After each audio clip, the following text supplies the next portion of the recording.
Assalamualaikum warahmatullahi wabarakatuh. Baiklah, perkenalkan nama saya Debbie Okriasana Putri, mata kuliah Statistika Sosial. Nah, kali ini saya akan membahas materi pertemuan 10 yang mana materinya tentang cara penggunaan korelasi parsial dan cara penggunaan korelasi berganda. Nah, yang pertama saya akan membahas tentang cara penggunaan korelasi parsial. Korelasi dapat diartikan sebagai ukuran keeratan hubungan antar variabel.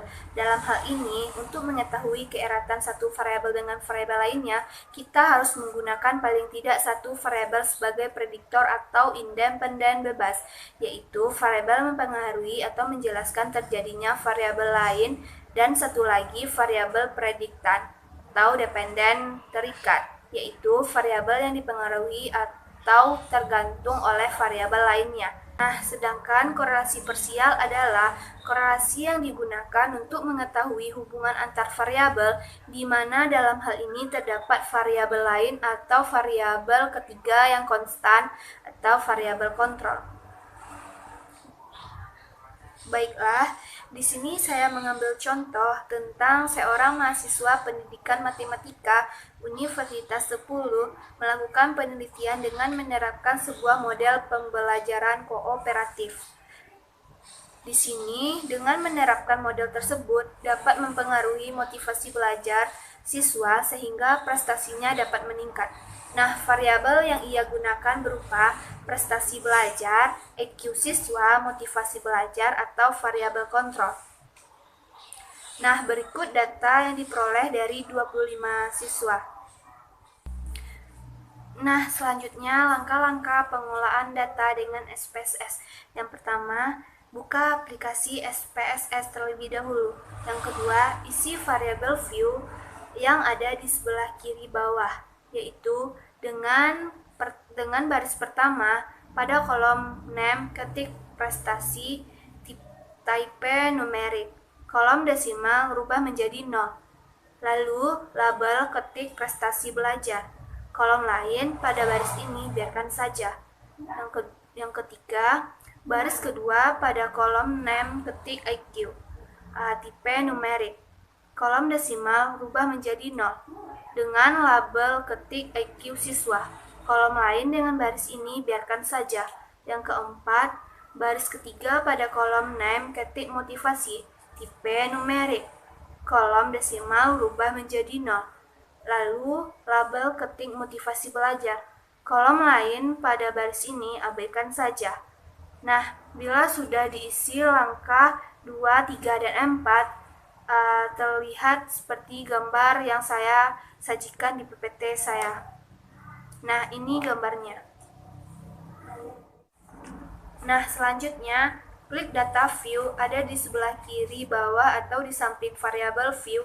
Jika sudah terbuka data view-nya, selanjutnya isi data prestasi, IQ siswa, dan motivasi seperti di soal berikutnya. Lalu, bila sudah diisi, selanjutnya kita akan memproses data tersebut menggunakan korelasi parsial dengan cara klik menu toolbar paling atas, pilih menu Analyze, lalu klik Correlate, dan klik parsial, sehingga muncul tampilan partial correlation seperti di PPT saya ini. Nah, langkah selanjutnya, masukkan variabel prestasi belajar dan variabel IQ siswa ke dalam kotak variabel, sedangkan variabel motivasi belajar dimasukkan ke dalam kotak controlling for. Nah, selanjutnya pada bagian test of significance, pilih to tilde dengan centang display actual significance level karena kita akan menggunakan uji dua sisi. Nah, selanjutnya lalu pilih option pada bagian statistik centang zero order correlation. Pada bagian missing value pilih exclude case pairs karena variabel berpasangan. Selanjutnya tekan continue atau dapat dilihat seperti gambar yang saya tampilkan. Nah, selanjutnya langkah yang terakhir tekan OK. Nah, selanjutnya inilah hasil analisis korelasi parsial bergandanya. Nah, bagian pertama, hasil output pada bagian pertama sebelum digunakan korelasi parsial atau tanpa variabel kontrol menunjukkan bahwa prestasi belajar dan EQ siswa diperoleh nilai korelasi sebesar 0,587 dan nilai signifikan two-tailed diperoleh 0,002. Nah, selanjutnya tinjau dari label statistik yaitu tabel R, jumlah siswa 25 orang. Berdasarkan tabel R, kita menggunakan N-2 yaitu 25 kurang 2 sama dengan 23. Pada tabel dilihat baris ke-23 pada taraf signifikan 0,05 diperoleh 0,396, sedangkan nilai signya two-tailed kecil dari 0,05 karena nilai korelasi 0,587 besar dari 0,396 dan nilai signifikan 0,02 kecil dari 0,05. Bagian ini tanpa ada variabel kontrol, tingkat keeratan hubungan antar prestasi belajar dengan EQ siswa nilainya tergolong sangatlah kuat. Nah, pada bagian kedua ini menggunakan variabel kontrol yaitu motivasi belajar. Variabel tersebut berpengaruh atau tidak terhadap prestasi belajar dan EQ siswa. Dalam hal ini, koefisien korelasi antara prestasi dan EQ siswa diperoleh nilai 0,521 dan nilai signifikan two-tailed diperoleh 0,009. Sebelum menggunakan tabel R, perhatikan terlebih dahulu jumlah siswa dan degrees of freedom-nya, yaitu DF sama dengan N kurang K kurang 1. Artinya, N sama dengan jumlah siswa, K sama dengan jumlah variabel, dan DF sama dengan 25 kurang 2 kurang 1 sama dengan 22. Nah, selanjutnya kita akan mencari nilai R. Tabel yaitu dapat dicari pada baris ke-22 dan taraf signifikan 0,05 diperoleh 0,404 dan nilai signifikan two-tailed kecil dari 0,05 karena nilai 0,521 besar dari 0,404 dan nilai signifikan 0,009 kecil dari 0,05. Dapat diketahui korelasi atau hubungannya sangat kuat. Nah, kesimpulan di sini, motivasi belajar dengan menerapkan model kooperatif merupakan salah satu faktor penyebab meningkatnya prestasi belajar dan EQ siswa. Dalam hal ini dapat dijelaskan dari hasil perhitungan, yaitu tingkat keeratan hubungan antara prestasi belajar dan EQ siswa adalah sangat berpengaruh atau berhubungan kuat. Nah, selanjutnya yang kedua, cara penggunaan korelasi berganda.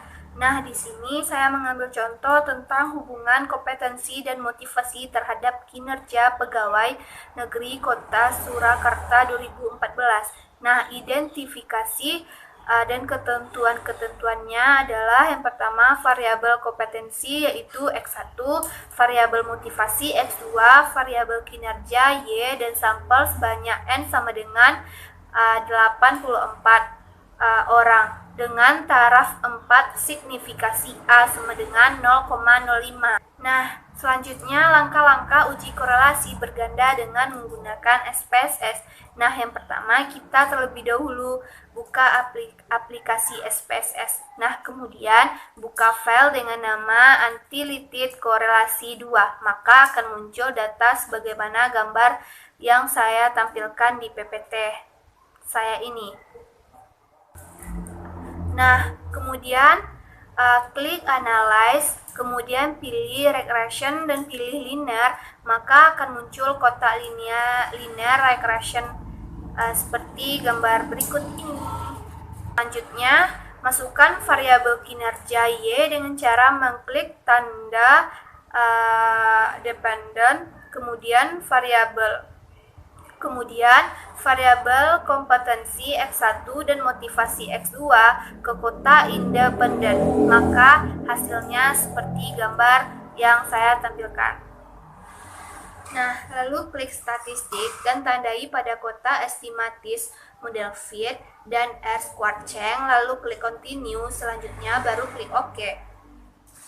Nah, setelah semuanya beres, maka hasil output yang perlu diperhatikan adalah pada bagian model summary.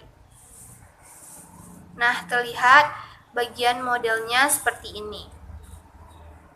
Nah, kesimpulannya di sini, berdasarkan tabel model summary diketahui bahwa besarnya hubungan antara kompetensi dan motivasi secara simultan terhadap kinerja yang dihitung korelasi adalah 0,497. Hal ini menunjukkan pengaruh yang sedang, sedangkan kontribusi atau sumbangan secara simultan variabel kompetensi dan motivasi terhadap kinerja adalah 24,7%, sedangkan 75,3% ditentukan oleh variabel yang lain. Nah, kemudian untuk mengetahui tingkat signifikansi koefisien korelasi ganda diuji secara keseluruhannya.